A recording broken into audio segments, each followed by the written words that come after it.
Oke, selamat pagi. Ketemu lagi Mas Joko Tegal, yang mana pagi ini akan memberikan info untuk kalian semua. Dan selamat aktivitas di hari Senin kembali, aktivitas di awal hari ya, yang mana ngantuk banget Mas Bro, kelihatan capek ya. Apalagi ini hari Senin juga, kita harus puasa Senin juga ya.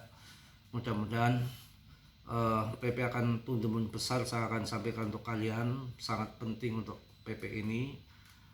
Kalian tahu kan yang mana unlock dari Funfun, Aptos, Sui, banyak sekali koin-koin yang pakai unlock dan sentralis itu artinya masih dipegang depnya, itu banyak menimbulkan koin itu nggak pernah naik tinggi kawan.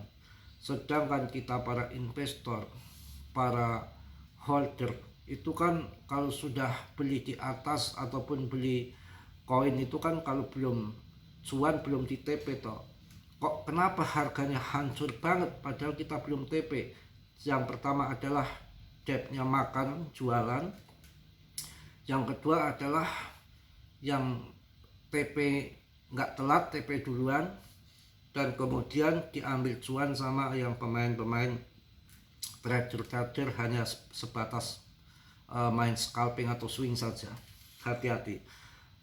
Salah satu koin yang menarik adalah si PP, karena PP ini betul-betul desentral.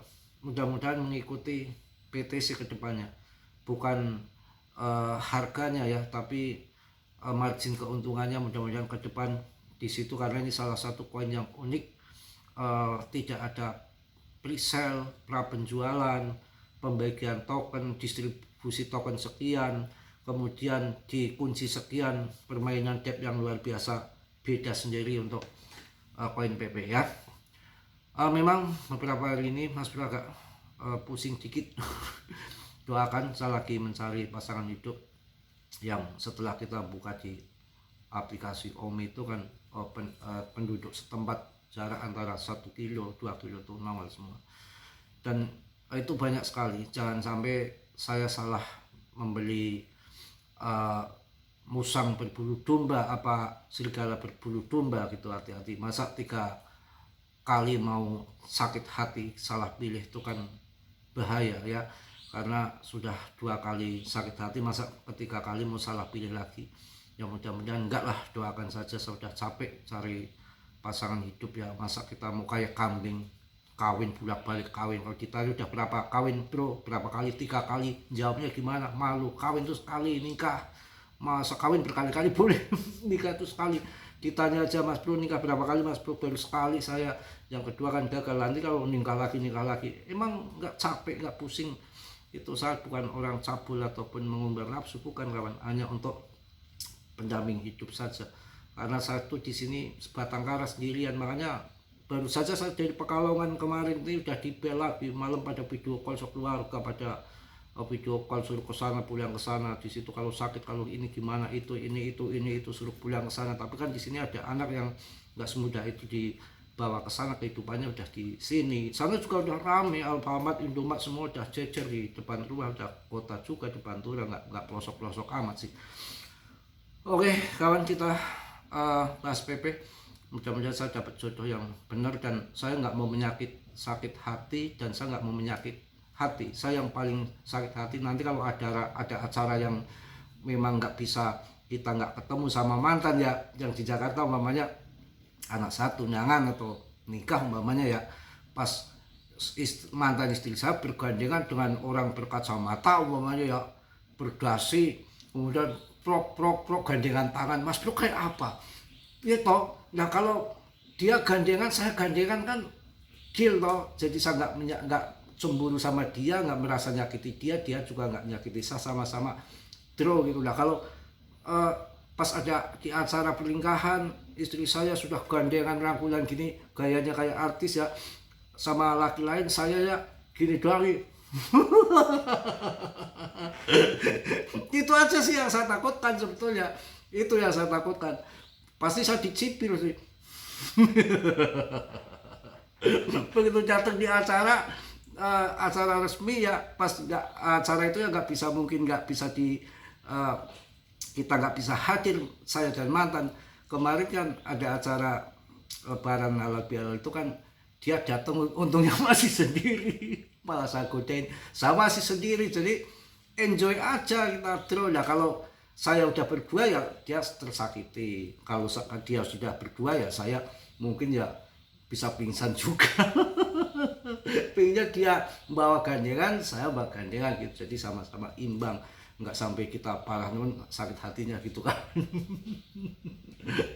Itulah kehidupan ya, kehidupan bermacam-macam kehidupan, nama kehidupan berbeda-beda. Semangat kita bahas PP lagi ya. Tenang, ini kan pagi-pagi, kalian juga baru bangun dekok kan, belum bisa sana kemari lagi pada duduk kan. Mari saya kasih info. Koin nggak naik-naik, nggak terbang-terbang tuh banyak juga koin yang kayak Sui unlock, ini unlock tuh. Pertama itu kan koin itu jumlahnya sekian triliun umpamanya. Ini yang saya distribusikan awal umpamanya 20%. Ya. Yang 60% koinnya dikunci dulu, di lock. Tapi sudah dijadwal nanti berapa bulan keluarkan sekian persen beredar di pasaran kan gitu. Yang nggak pengalaman masuk ya, pas unlock depnya gemblung jual, harga nggak naik. Kenapa banyak uang investor masuk nggak naik, masuk nggak naik, jualnya bertahap, kita nggak tahu itu ya. Kalau PP nggak ada pra penjualan, presale, airdrop nggak ada, ini menarik PP. Dan harganya udah masuk 0,05 lagi, dan kemarin sampai hari Minggu kan volume perdagangannya pun naik, holdernya aja naik lagi. Coba cek di CMC. Nah, sambil menunggu seminggu lagi ya, mudah-mudahan sukses final voting di Senat AS mengenai Clarity Asset. Ini sudah perjalanannya, penggodokannya sudah panjang bertahun-tahun. Kayaknya akan deal sini, itu deal. Udah banyak gelontoran dana yang akan masuk untuk ke kripto. Seakan ya, kalau menurut prediksi yang pakar-pakar yang papan-papan atas, tapi kan prediksi kan, itu akan pump itu akhir Juli pas habis Clarity Asset, kemudian sampai Agustus September baru koreksi, nanti pump lagi di bulan November Desember. Itu baru benar kalau udah begitu ya. Jadi PP ini tidak terindikasi koin yang bahaya. Jadi koin yang berbahaya itu gini, waktu terjadi saat di Repdo sama si Beat, itu kan koin baru, koinnya masih dikunci ya, banyak dikunci, yang beredar baru dikit, kemudian diserok karena dikunci kan nggak bisa keluar, hanya barang sedikit kan, diserok beberapa dompet, mungkin dari debtnya, dari paus yang udah kerjasama, pump ke atas. Setelah pump ke atas, nggak ada yang TP, wong yang beli dia juga, paling berapa sih yang TP, yang beli tim-timnya dia kan, beli duluan kan ya. Kemudian banyak trader yang berspekulasi harga tinggi di short gitu loh, pasang short ya, dipam lagi, dimakan lagi sama bandar, dipasang short, dipam lagi itu berharap dia turun. Ya nggak bisa, modal bandar, market maker lebih gede, tetap akan dipam terus. Hati-hati, itu yang namanya permainan mencurigakan, yang ada niatan jahat seperti itu. Barangnya memang baru sedikit beredar, tokennya masih terkunci, itu kan nggak bisa dilepaskan. Kunci itu kan sudah disetting, dijadwal, umpamanya tanggal 12 bulan Juli untuk fund unlock sebesar sekian, ada 150 juta dolar, kelihatannya uangnya gede banget itu. Makanya market ikut pada sideways semua. Ya itu ya, karena sudah dikunci, nanti di umpamanya kan ini kan udah lama sih fund. Nah ini sih yang koin Beat kemarin kasusnya itu kan koin termasuk baru, dikunci itu kan belum dilepas, lepasnya kapan itu kan tahu. Ini belum dilepaskan, bisa untuk dimainkan gitu. Nah kalau PP ini ya koin yang sangat aman itu udah saya bilang bolak-balik, well itu megangnya dikit, cuma 23% dari total pasokan. Jadi banyak dipegang exchange, retail dan semua bursa tuh hampir merata. Jadi artinya kalau nanti ada yang masuk ke atas itu murni organik ya, nggak bisa terus token di cetak lagi ulang. Contoh makanya saya bilang banyak yang beli baby doge yang baru-baru kok merapat ke channel saya kasih pengertian dikit. Jangan hanya melihat tutorial di luar yang koin-koin yang maaf ya, koin-koin yang asal-asalan, apalagi yang di endorse tuh jangan. Sebab gini kawan, baby doge itu kan pasokannya kalau si PP ini 420 miliar itu 420 billion, gede lagi. Dan kalau PP hanya di jaringan ETH saja, ini salah satu contoh saja ya, itu di jaringan Solana ada, bikin lagi 420 billion lagi, bikin lagi di Ethereum juga ada, di Binance ada, pasokannya gila-gilaan. Orang yang nggak ngerti masuk baby doge ya bukannya nggak naik, tapi yang terpancing FOMO beli ratusan juta kan habis disikat sama dia gitu loh. Hati-hati tuh udah koin nggak sehat, koin kayak gitu tuh nggak sehat. Jangan ya. Yang koin bagus, apalagi tuh meme koin yang nggak ada real project. Jangan koin yang real project yang bagus-bagus saja sekarang karena harga turun, bear market, debtnya butuh uang, butuh ngerokok, butuh ngopi segala macam, terjadi kemalingan debtnya sendiri. Apa koinnya waktu itu ramai sempat jadi geger kalau masa lalu kan ada Setmon, ada Saitama, Squid Game. Ini yang baru-baru bear market di tahun lalu kan ada yang belum lama itu kan suatu ada Sandbox, ada Gala, kan kasusnya sama seperti itu. Makanya harganya beli kalau si Algorand itu kena food itu, Algorand kena food, Cardano juga kena food pada waktu itu. Waktu zaman masih Gary Gensler ketua sekuritasnya, bahwa itu koin termasuk koin sekuritas, sudah di list tuh datanya, ini termasuk ada Cardano dan di situ ada si koin si Algorand, padahal blockchain yang baru. Akan tetapi makin kesini kan saingan banyak, blockchain saingan banyak. Ada lagi kemarin yang saya jelaskan Katon khusus blockchain meme coin ya. Ngapain khusus blockchain meme coin?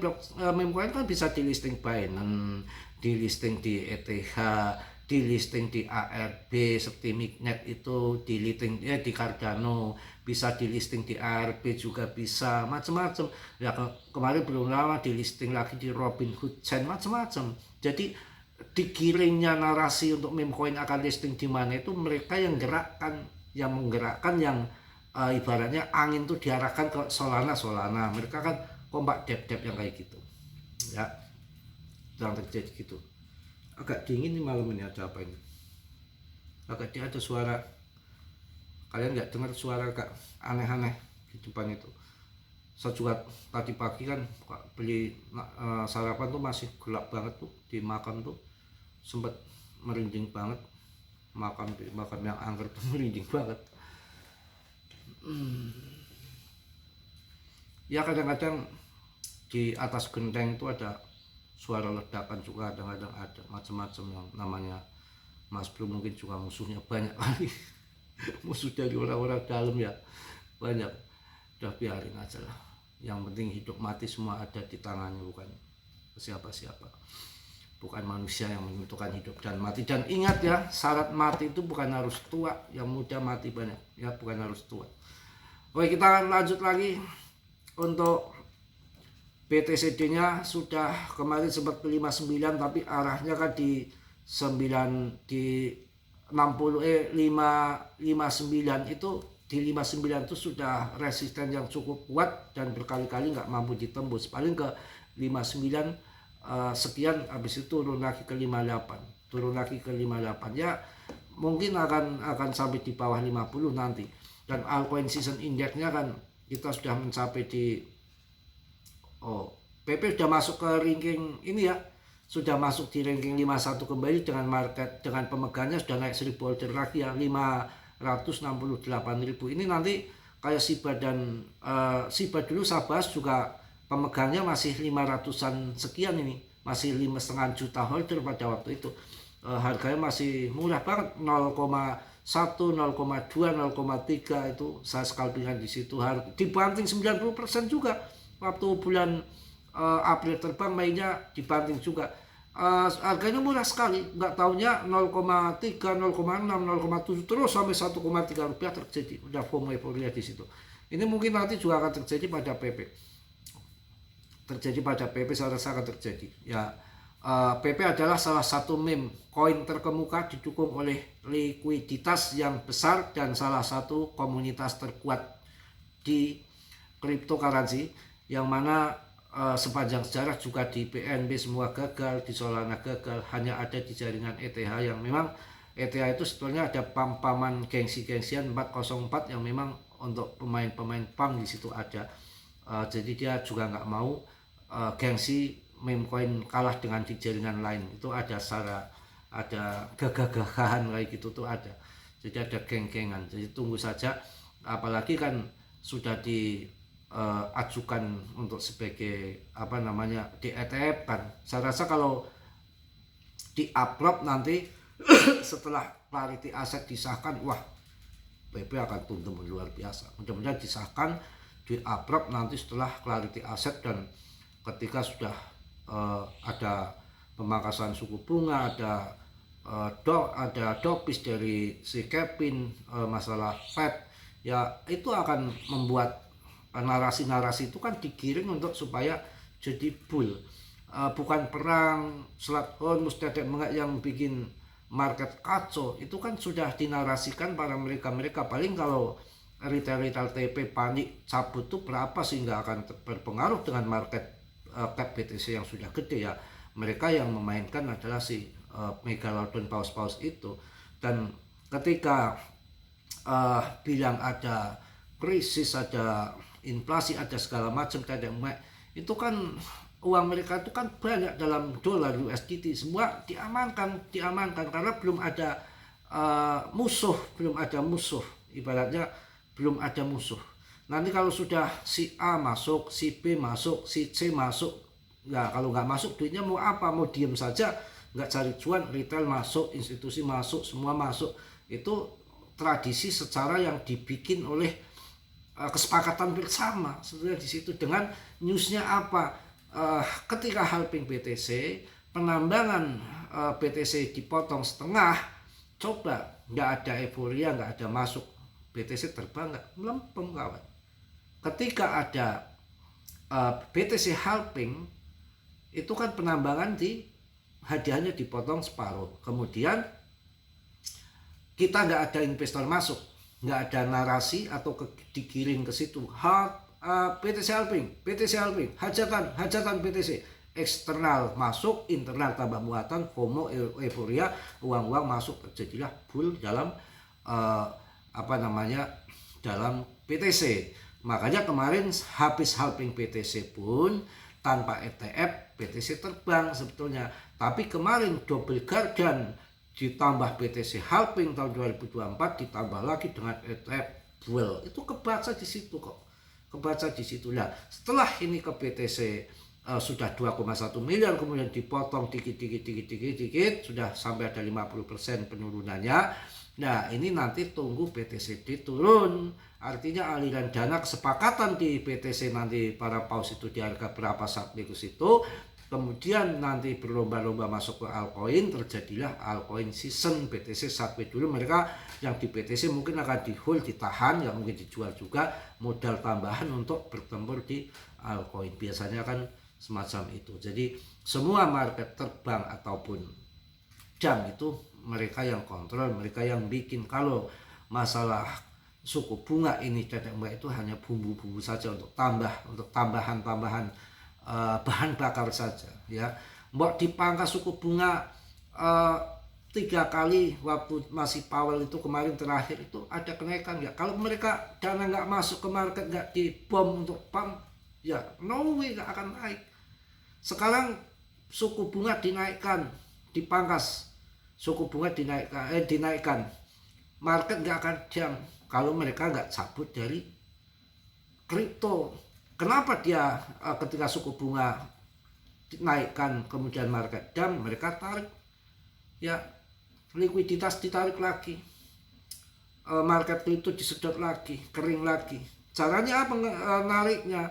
Ya mereka kan banyak orang-orang yang hutang-hutang di sana kan, suku bunga naik daripada nanti makin naik tiap bulan kan dijual untuk di masuk lagi duitnya ke sana kan, yang pinjam-pinjam itu di situ ya. Mungkin itu aja untuk pagi ini hari Senin. Mudah-mudahan aktivitas kalian di hari Senin tuh aktivitas yang membawa berkah, dan tunggu saja PP termasuk meme coin yang terbaik. Tunggu PTCJ turun, Clarity Aset banyak punjamen yang mendukung untuk bull di akhir Juli ya. Saya rasa dari Clarity Asetnya, dari musim panasnya, macam-macam saya rasa akan mudah-mudahan pam, dan nggak mungkin market tuh turun terus, ada naik ada turun, dan sudah ketahuan ini kenapa menjadi prematur di tahun 2025, 1 tahun setelah PTC, yang PAM hanya PTC, yang ketika tahun 2024 di akhir tahun Mas Bro banyak dicibir, banyak orang-orang baik member ataupun semua itu nyibir ke Mas Bro sampai dibilang seorang gila, karena semua YouTuber dari luar, dari Indo mengatakan tahun 2025 itu bear market. Mas Bro ngapain masih berani ngomong bull market? Tapi yang menang saya membuktikan di tahun 2025 itulah sejarah PTC nendang sampai 100.000 kali lebih, 125 atau kalau nggak salah sekitar 2,1 miliar itu kawan, itu terjadi di situ. Dan masalah info-info tetek bengek seperti tahun 2002 kapan itu ya, saya agak lupa, agak lama itu, waktu si Dokwon ngepam itu, trader jutaan ya pokoknya ratusan ribu trader terjungkal semua itu kan, sampai ada trader senior Tegal tuh ke rumah saya. Hati-hati Mas Bro, info dari luar sana, jangan mengikuti YouTuber luar, ikut grup di sana bayar mahal, kalau di saya yang murah nggak mau ikutnya di sana, ikut grup Telegram yang mahal, ikut luar. Sama saya tuh nggak ngikut, nggak sudi ya. Apa yang terjadi, dia ngikutin yang di luar, bahwa di luar tuh dibikin seolah-olah kayak bocoran, sampai dia ngomong, Mas Bro bocorannya ini akan dam besar Mas Bro, akan dam besar, harus pasang short ya. Itu permainan dipancing seolah-olah kayak bocoran info gitu, kayak info dibikin bocor gitu kan ya, akan didam. Ternyata pada seluruh trader di dunia, bahkan di Indo itu pada pasang short pada waktu itu, dipam sama si Dokwon, sampai diketawain Dokwon. Itu pernah terjadi kayak gitu, game semua ya. Jadi kita lihat punjamen PP udah termasuk yang oke. Di Jepang itu adalah kodok hijau sebagai simbol keberuntungan, kalau di Cina itu naga, kalau di Cina naga. Dan saya pun membahas PP yang lain pada scam, yang koin meme lain yang dibahas mana, koinnya sudah pada nggak ada pada scam saya, yang dibahas saya PP malah makin terkenal, dietepkan juga mana Floki, mana yang bahas koin emuk ya, modeng, habis semua.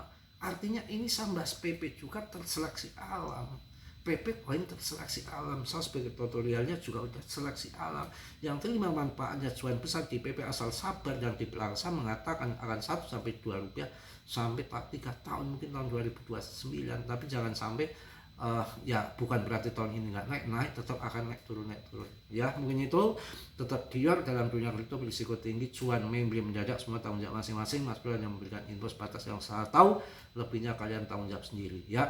Oke, salam dari Tegal Mas Bro. Wassalamualaikum warahmatullahi wabarakatuh. Just